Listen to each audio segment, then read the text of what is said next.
Merci au parquet de me permettre de faire un petit saut chez moi à la maison, en Alsace, où il m'arrive malheureusement pas trop souvent de venir. Alors, j'ai peut-être une bonne nouvelle, on verra demain. Par 2 fois, j'ai été appelé à témoigner dans les procès BDS, et par 2 fois, les accusés ont été relaxés. Alors,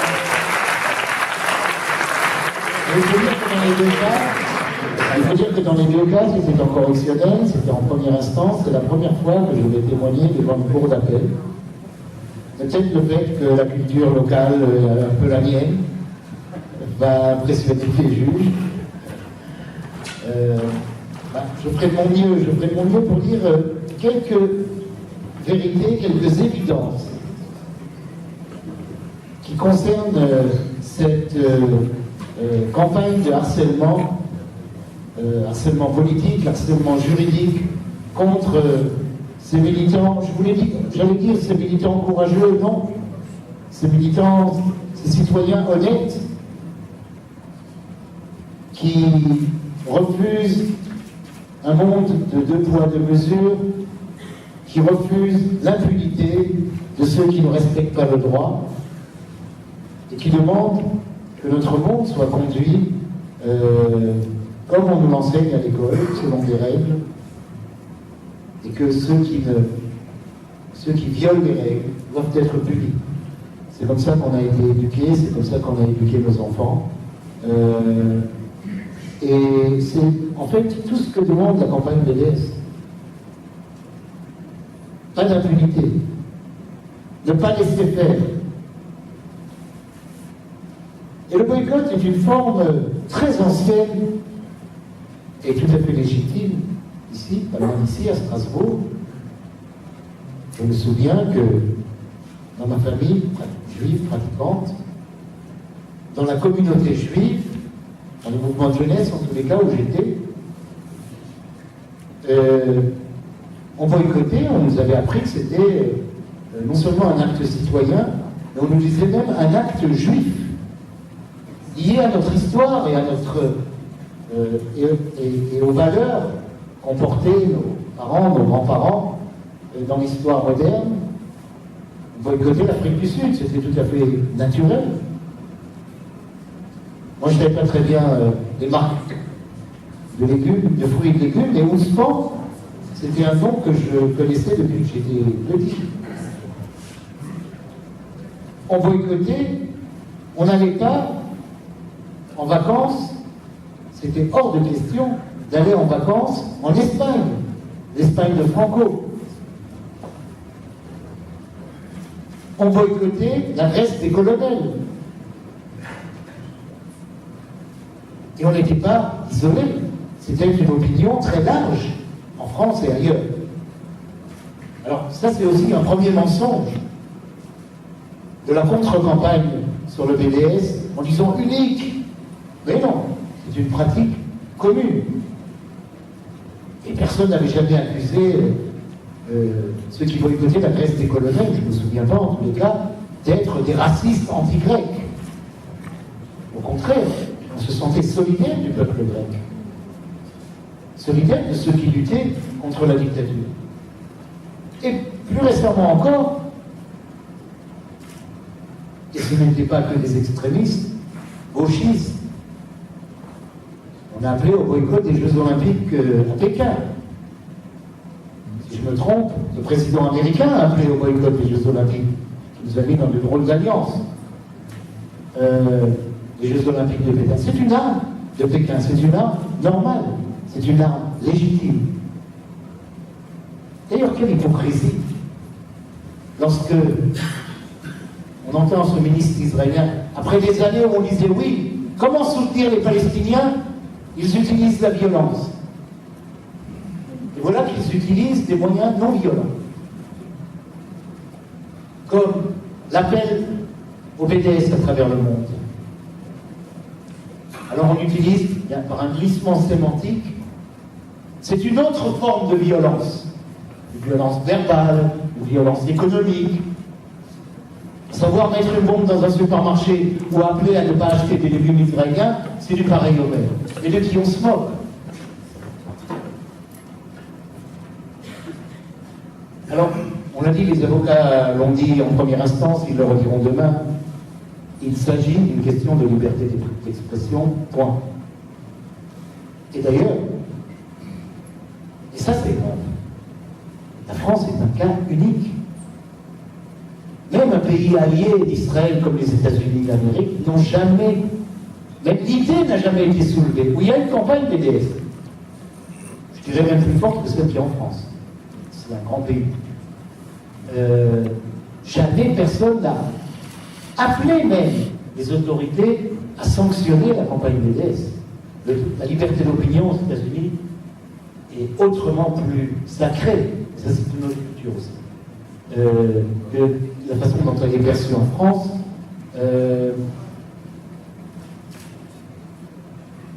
Aux États-Unis, comme à travers l'ensemble du monde, des pays du Nord et des pays du Sud, il y a des campagnes BDS, nulle part elles ont été sanctionnées. C'est d'ailleurs un exemple assez rare, où les autorités israéliennes prennent la France comme exemple. On n'aime pas tellement la France en Israël. La France, c'est De Gaulle qui avait eu des mots assez durs par rapport à la politique israélienne. C'est Mitterrand qui a su être critique. C'est le président Chirac qui a soutenu Yasser Arafat jusqu'au dernier moment. La France, c'est pas le pays qu'on aime le plus. On préfère les Hollandais, on préfère les Allemands. On adore les Tchèques aujourd'hui. Grande crise d'amour pour la Tchéquie. Seul pays européen qui n'a pas voté la reconnaissance de la Palestine comme État non membre à l'Assemblée générale des Nations Unies.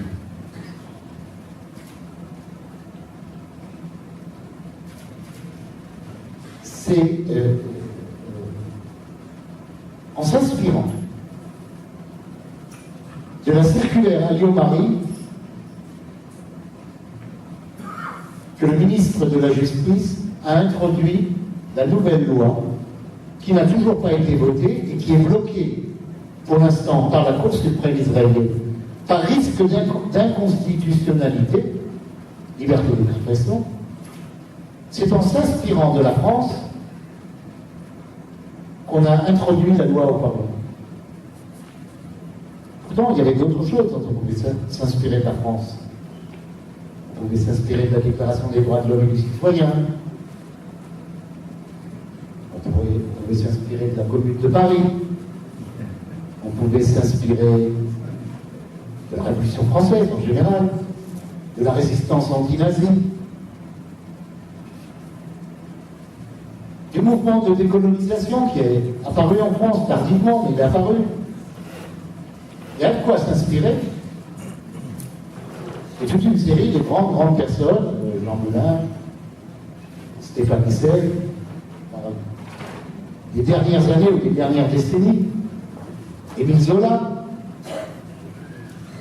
Eh bien non, on s'inspire de la France, ce qui a inspiré le gouvernement israélien dans le contexte du débat parlementaire sur la loi BDS, c'est la circulaire Alliot-Marie.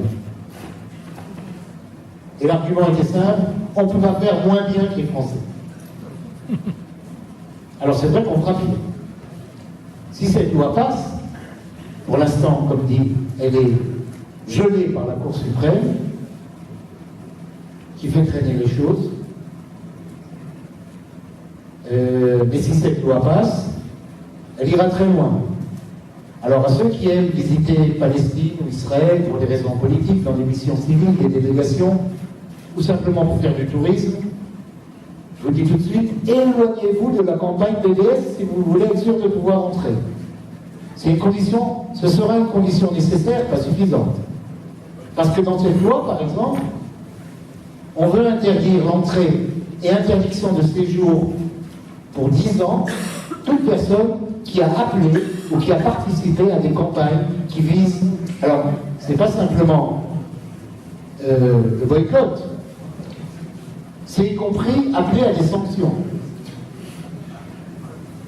Alors, je ne sais pas si les députés qui appellent souvent à la suspension, il y en a beaucoup des députés européens, à la suspension de l'accord d'association entre Israël et l'Union européenne, seront inclus dans la liste, mais ils risquent de se voir refoulés à l'aéroport de Tel Aviv lorsqu'ils viendront en Israël, si la loi passe. La loi va aussi plus loin que la circulaire Alliot-Marie, c'est ce projet de loi, et qui se dit inspiré par le bon exemple français, mais vouloir faire mieux,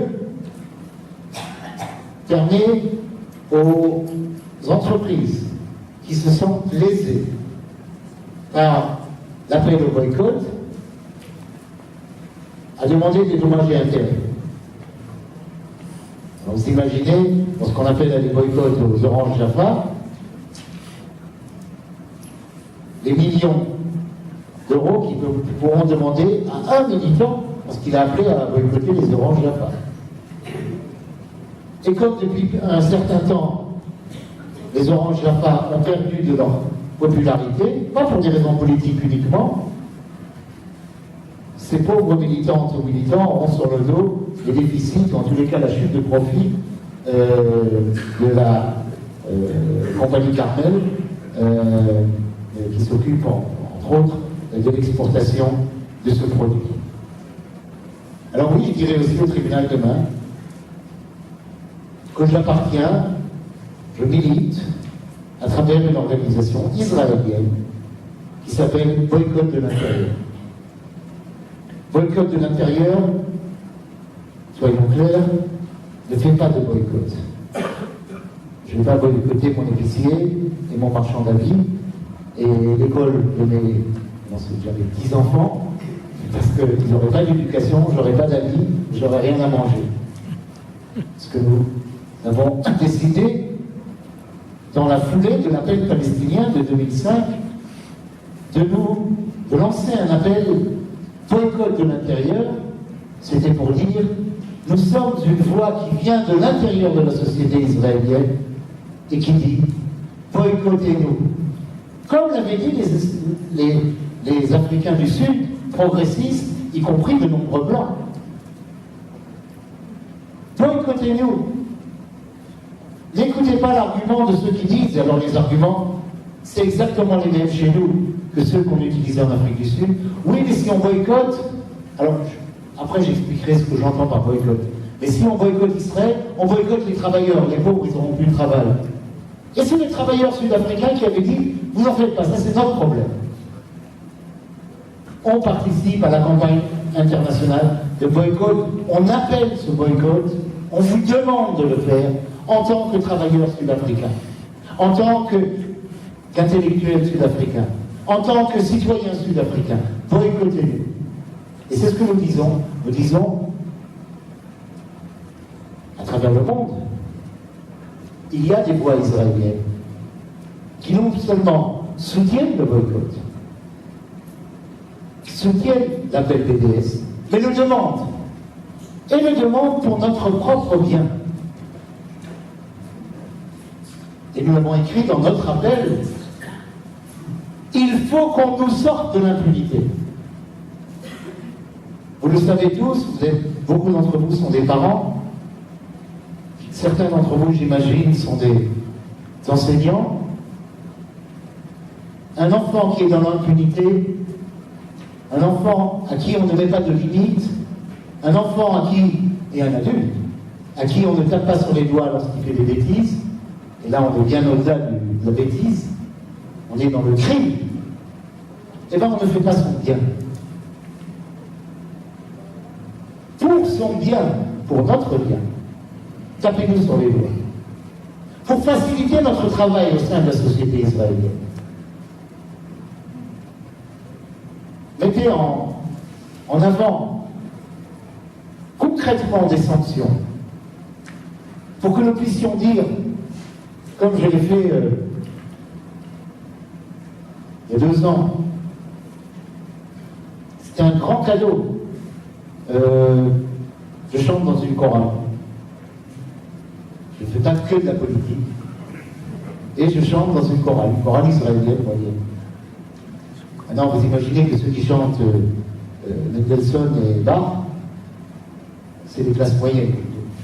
Donc dans une chorale qui, comme moi, appartient en classe moyenne, éduquée, et donc en général plus à gauche que la moyenne israélienne. Des gens qui se croient, des gens progressistes, des démocrates, des gens ouverts, pacifistes. Mais ils ne le sont pas. Oh, je ne dis pas que c'est des gens méchants, pas du tout. Mais ils ne le sont pas, ils sont pris dans l'idéologie dominante. Ils sont pris dans tout l'argumentaire gouvernemental. Ceux qui ont commencé, ils nous ont attaqués, il faut protéger les villes du nord d'Israël, etc. Le terrorisme. Des arguments que les gens, je dirais de bonne foi, reprennent. Mais on a été confrontés il y a quelques années, il y a 3 ans, par le refus d'une autre chorale européenne, qui devait venir chanter avec nous et faire une petite tournée. Et ils ne sont pas venus, et ils l'ont dit pour des raisons politiques. Et là, tous mes amis, mes collègues de chorale, ces gens bien de gauche, quoi, mais comment, qu'est-ce qu'on a fait? Et nous, on est des gens qui bien, et nous en particulier, beaucoup d'entre nous étaient à la manifestation de la paix maintenant, avons protesté contre ceci, avons fait contre cela. Eh bien, merci à la chorale, cette chorale allemande d'ailleurs, de ne pas être venue, parce qu'elle m'a permis, pendant des semaines et des semaines, de faire un sitting politique. On parlait plus que l'on chantait. Ça m'a permis de dire à ces gens, et je répète, des Israéliens, des braves gens, vous comprenez maintenant? Ils ne viennent pas parce qu'on sent mauvais. Quoi, nous? Oui, nous, notre société, notre État. Oui, mais j'ai voté contre le gouvernement. C'est vrai. Ça pourrait être pire. Ça aurait pu être pire. Non, mais on n'est pas fréquentable. Et c'est ça la campagne de Lies. C'est pour nous, en tant qu'Israël, c'est avant tout, c'est pas son efficacité économique, commerciale. On aimerait bien. On en est loin. Israël, j'imagine que nous tous ensemble, notre impact sur les vendeurs d'armes ou les acheteurs d'armes et d'électronique militaire, on n'en a pas beaucoup des copains sur qui on peut faire pression, des voisins sur qui on peut faire pression sur ces questions. Mais on peut faire mal, par exemple. Et c'est la raison pour laquelle je suis de ceux, contrairement à d'autres, qui soutiennent le boycott universitaire et culturel. Là, ça fait mal.